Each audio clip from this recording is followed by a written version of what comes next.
Hello everybody, welcome to this new playthrough, Donkey Kong Country Returns for the Nintendo Wii. It was about time for me to do this game officially recorded on one of my channels. It doesn't matter if it is the main one or a secondary one. Actually, I was planning to do this game for quite some time. I did a live stream on this a couple of years ago. I did complete the game, I did finish the main playthrough, but I didn't complete everything. In this playthrough, I will do my best, at least to unlock all of the temple levels.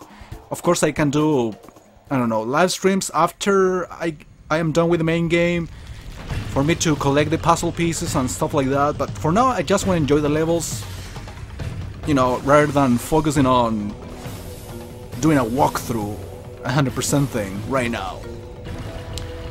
So we are taking a look at the plots. We need an excuse for making Donkey and Diddy Kong go on an adventure.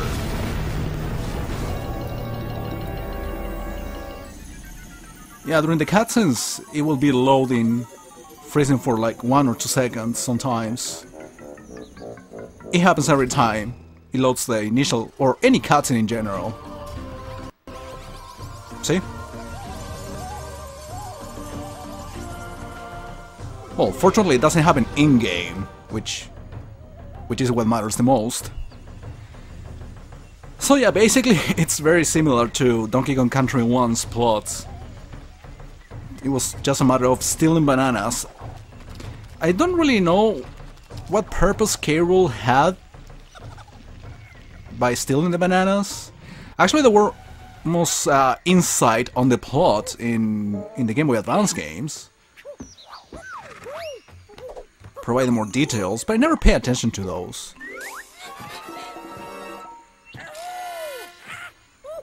These sort of action games basically motivate me to play them just for the game itself, not for the story. So yeah, now instead of Kremlins, we're dealing with Tikis.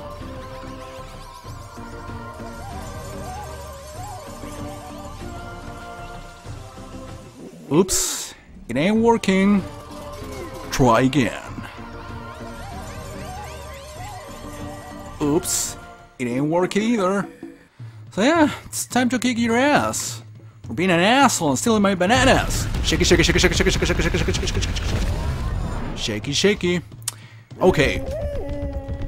So let's see if we have the same openings as the first game. First, we're gonna see our own house first. There is a tire that allows us to get over here and get an extra life, just like Donkey Kong Country. And well, back then there used to be a cutscene of, Donkey Kong suffering because the bananas were gone, but now apparently he got used to it, so he doesn't give a shit. Just picks up a puzzle piece. What was the name of those flowers? The dandelions or something like that? I completely forgot. Someone can tell me, of course, in the comments. I'll make sure to figure this out probably after this recording session,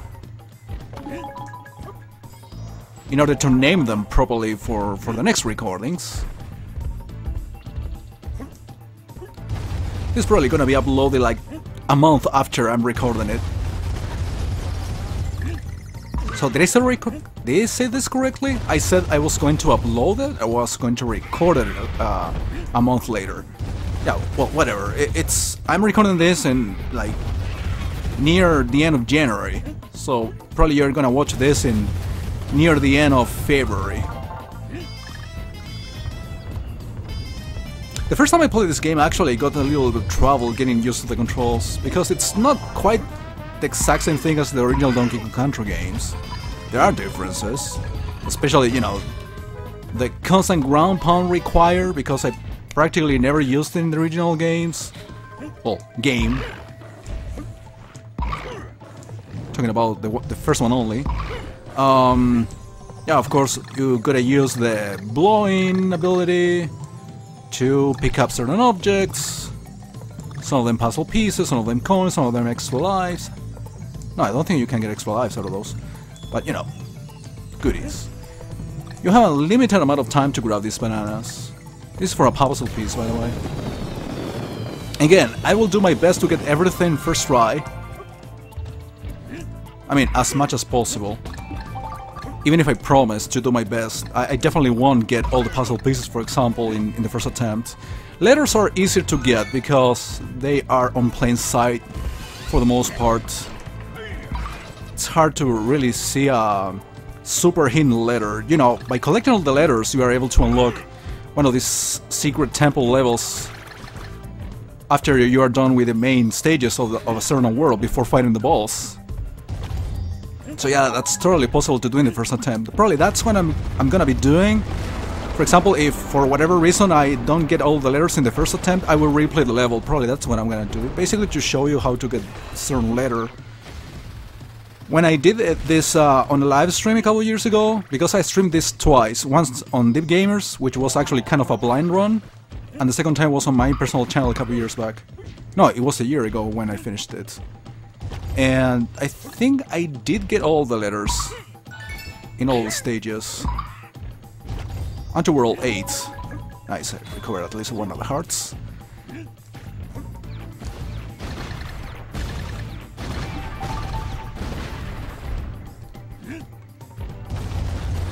I don't think you can open up, you know, bonus stages on the walls, you know, by using barrels into them. Well, I got a bonus game through another means. Ground pounding.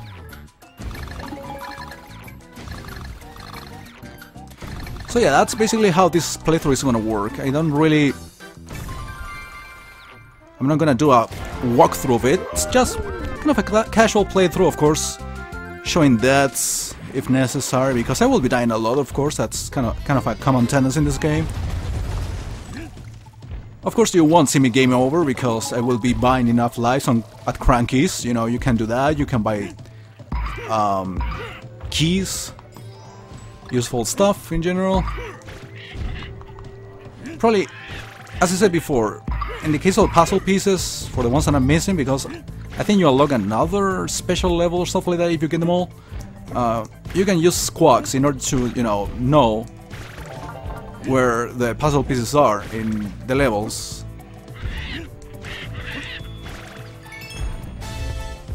Okay, there is one more puzzle piece. I know it's at the very end of this stage. Deceiving walls, part of the foreground actually. I want to get the DK thing. Well, I couldn't.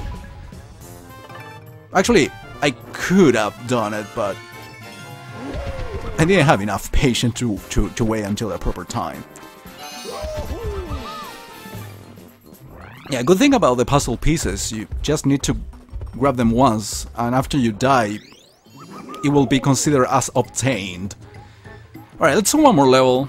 These levels tend to be kind of lengthy, so I guess a couple of them per video will be just good enough. Sometimes could be 3, for example, if, you know, apart from 2 stages, just the final boss, or the boss of the world is remaining, so yeah. King of Cling. Yeah, of course they introduced the clinging controls.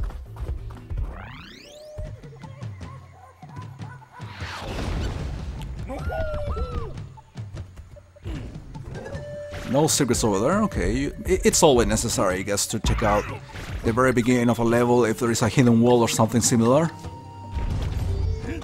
You never know. You know, whatever is covered by the foreground is suspicious enough. Well, there is nothing there, but, well, where letter K is, I'm sure there is a puzzle piece. Yeah. I have played, like, the first 4 or 5 stages of this world, like, very recently. Basically in order to practice and get used to the controls again. You won't see this level of quote-unquote skill, because that's kind of relative even now, during the entire game.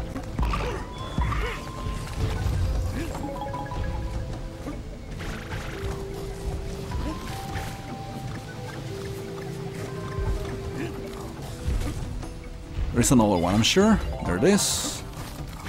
Yeah, of course the amount of puzzle pieces will change from level to level. I guess that will go, you know, that will be decided according to the length of the level itself. Well, in the first level we dealt with 9. In this one there is 7. In some other stages there are 5. Wow. Yeah, I wanna get the heart. It's really tempted to go down there, ramp on that thing. I think that's for a coin. Let me take a look anyways. You know, eventually I will have to gather as many coins as I can. I don't know if you can get over 99. You should be able to. I'm not that sure. Okay, that's for rolling. Okay, let's roll. Fun is over. So, I'm not sure if you can get actually... Oops, wait a minute. Okay, I guess I should go there first. There's a letter, there's some other stuff. Bananas. I think there's a bonus stage at the very top. Let me take a look.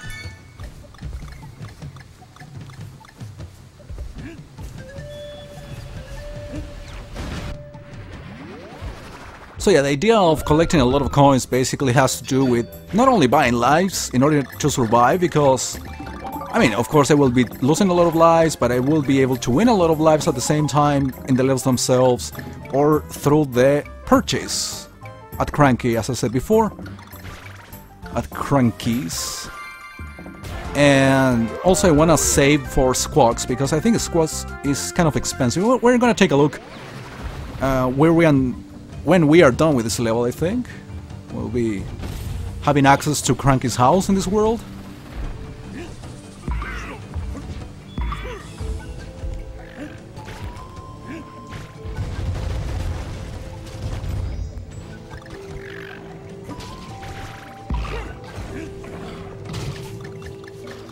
This is a puzzle piece. I'm gonna take a hit. I knew it, and there is a checkpoint, so that's okay. And if you know, destroy a barrel, well, I just screwed. If you use the DK barrel when having less health, you will be able to recover a single heart, even like I just did, but by grabbing a heart instead of throwing a barrel, a DK barrel.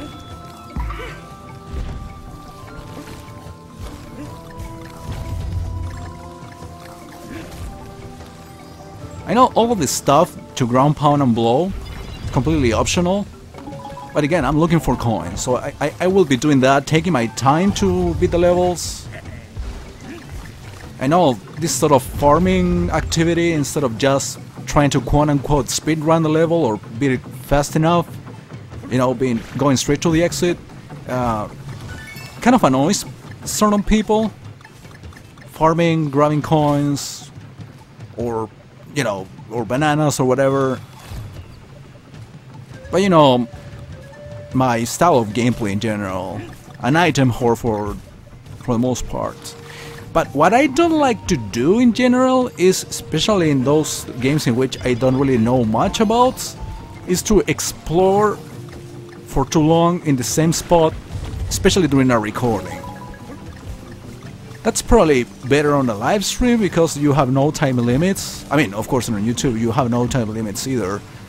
But ideally you should show progress only in a YouTube video. Probably on a live stream you can afford dying a lot, and you know, because there is no editing involved.